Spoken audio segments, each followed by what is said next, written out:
그녀의 이름은 박지수. 나이는 40살. 믿고 따르던 직장 선배였습니다. 엄청 친근한 스타일이에요. 호의적으로 다가가고 엄청 잘 챙겨주려고 하고.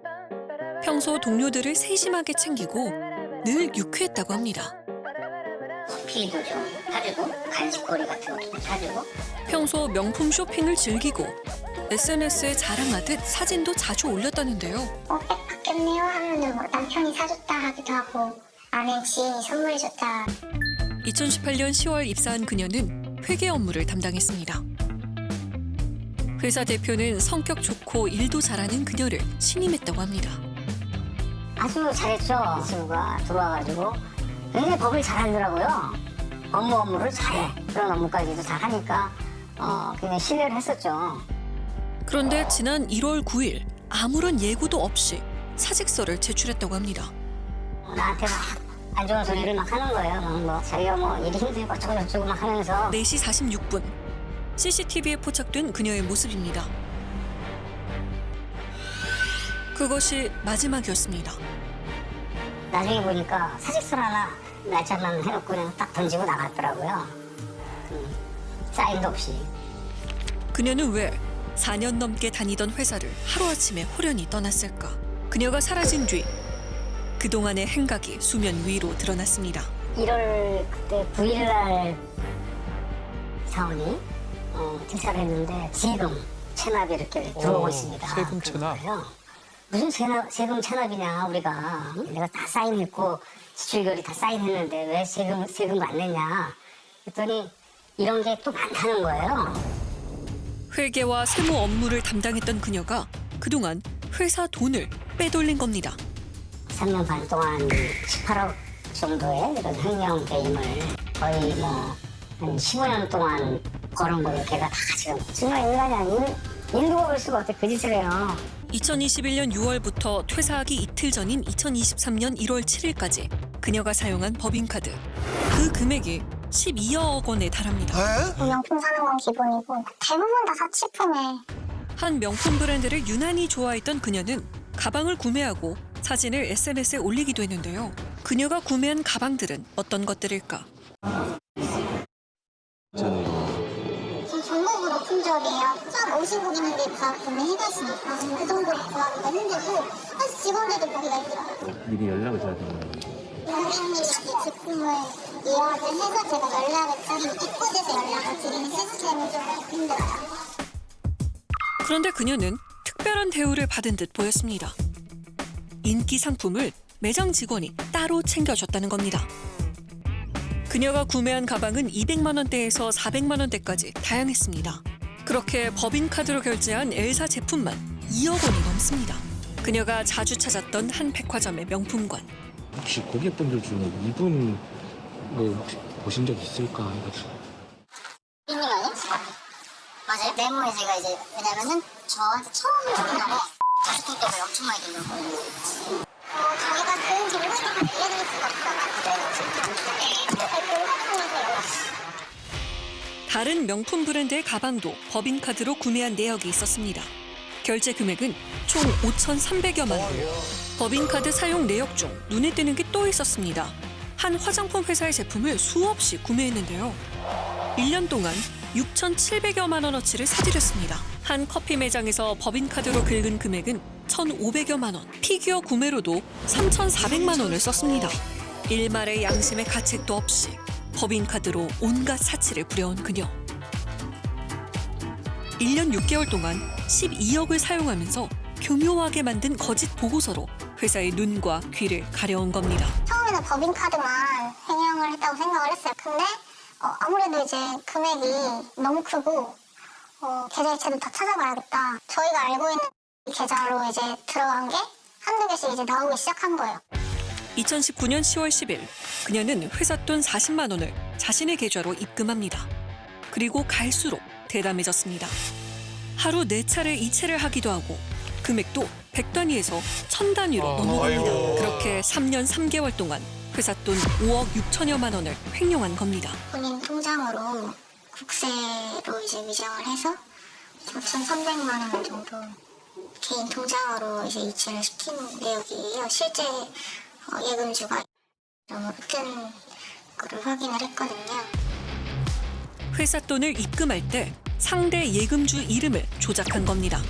예를 들어 실제로는 고가현이라는 사람에게 입금을 했지만 실화탐사대에게 보낸 것처럼 거래 내역을 남게 한 겁니다. 자금일보 매출일보를 지금 현재 통장에 얼마 있다, 수입 추출 금액, 현재 잔액 얼마, 이게 딱 적혀 있거든요. 그걸 조작을 하는 거죠. 돈이 있는 것처럼 항상 조작을 해서 한 재고가 항상 맞게끔 매일 매출, 뭐 잔액 이런 것들이 다 맞게끔 이렇게 만들어놨죠. 자금 업무랑 회계 업무가 별개로 이제 분리가 되어야 되는데 만약 한 사람이 장부를 이렇게 조작하면서 자금까지 만질 경우에는 무조건 이런 사고는 터질 수밖에 없습니다.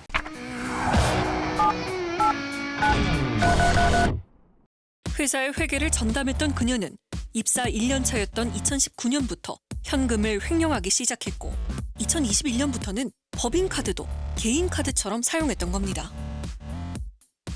그녀가 18억이라는 막대한 돈을 빼돌려 호화로운 생활을 하는 동안 함께 근무한 동료들은 몰랐을까?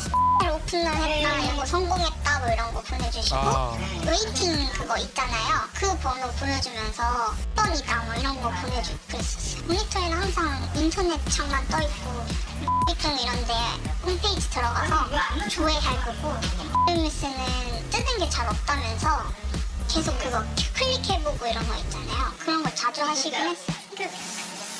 배신감도 느껴지고 그래도 제일 가까이 제일 자주 오래 보고 붙어있고 했었는데 그게 회사 돈으로 했다니 하는지 그게 가능한가라는 생각이 들었고 그냥 미쳤나?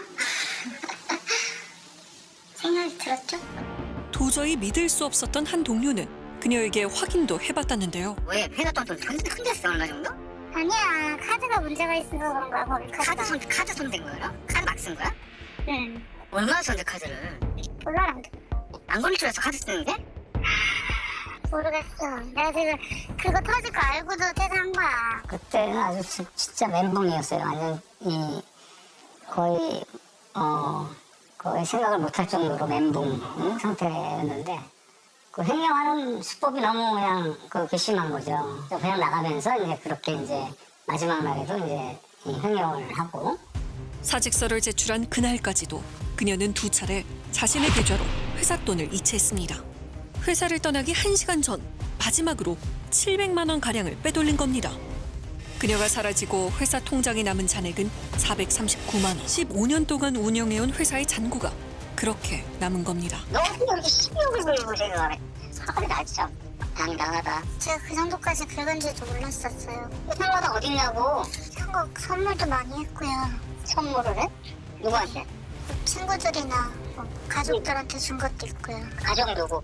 친척들, 동생. 또 네 돈으로 사주지. 왜 회사 돈으로 사줘? 제가 그랬던 것 같아요. 직접 만나 묻고 싶었습니다. 여러 차례 기다렸지만 나타나지 않는 그녀. 다시 찾은 날 외출하는 그녀를 만났습니다. 아니, 경찰한테 드릴게요. 회사 공금을 마음대로 법인카드를 사용하셨던데 거기에 대해서 하신 말씀 없어요? 명품 사시고 여행 다니시고 상품권 사시고 이렇게 하셨던데 상관없어요. 근데 금액을 그렇게 쓰셨습니까? 회사 돈인데 아니요. 안 쓰셨어요? 쓰지 마세요. 상관없어요. 횡령하신 사실에 대해서 인정을 하시는 거예요? 그녀는 18억 횡령 사실에 대해 할 말이 없다는 말만 남기고 떠났습니다.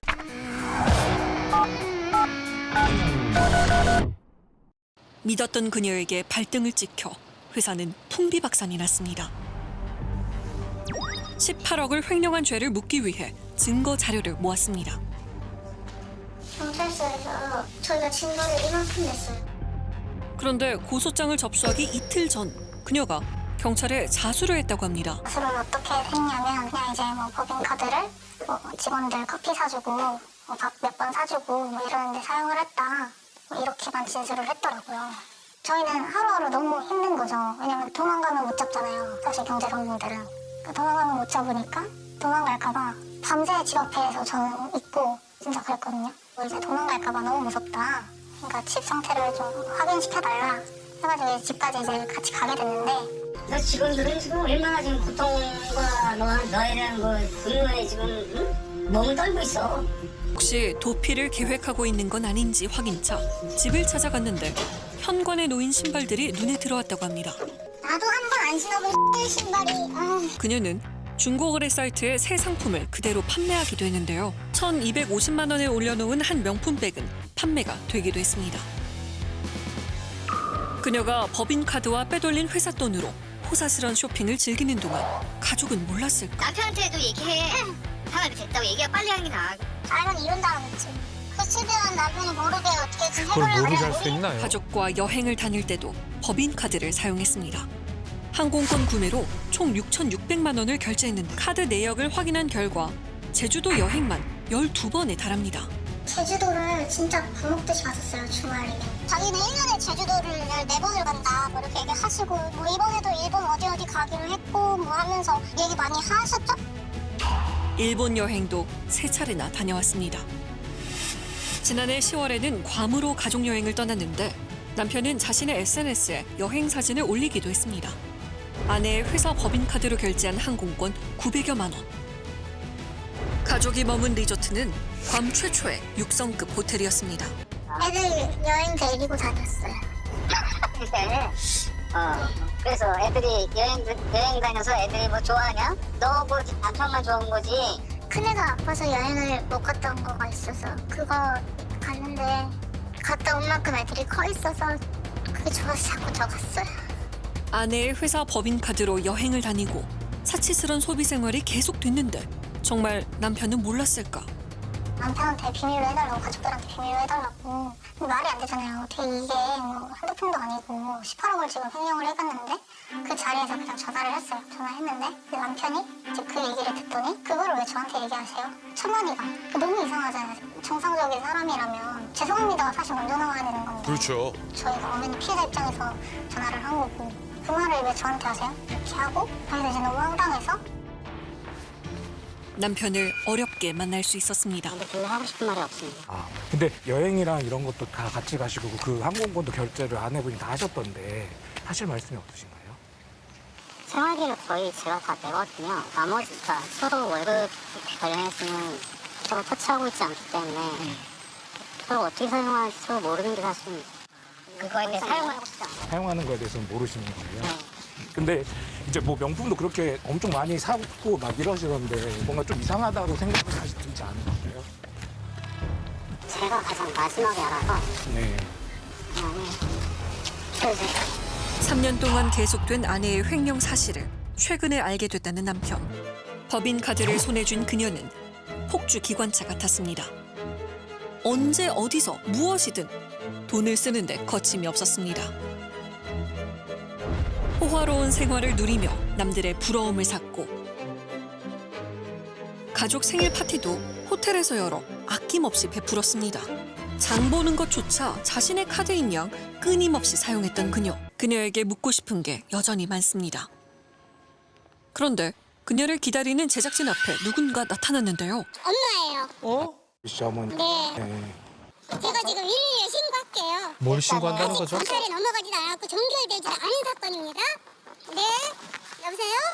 저희가 사건이 연루가 돼서 다짜고짜 제작진을 경찰에 신고합니다.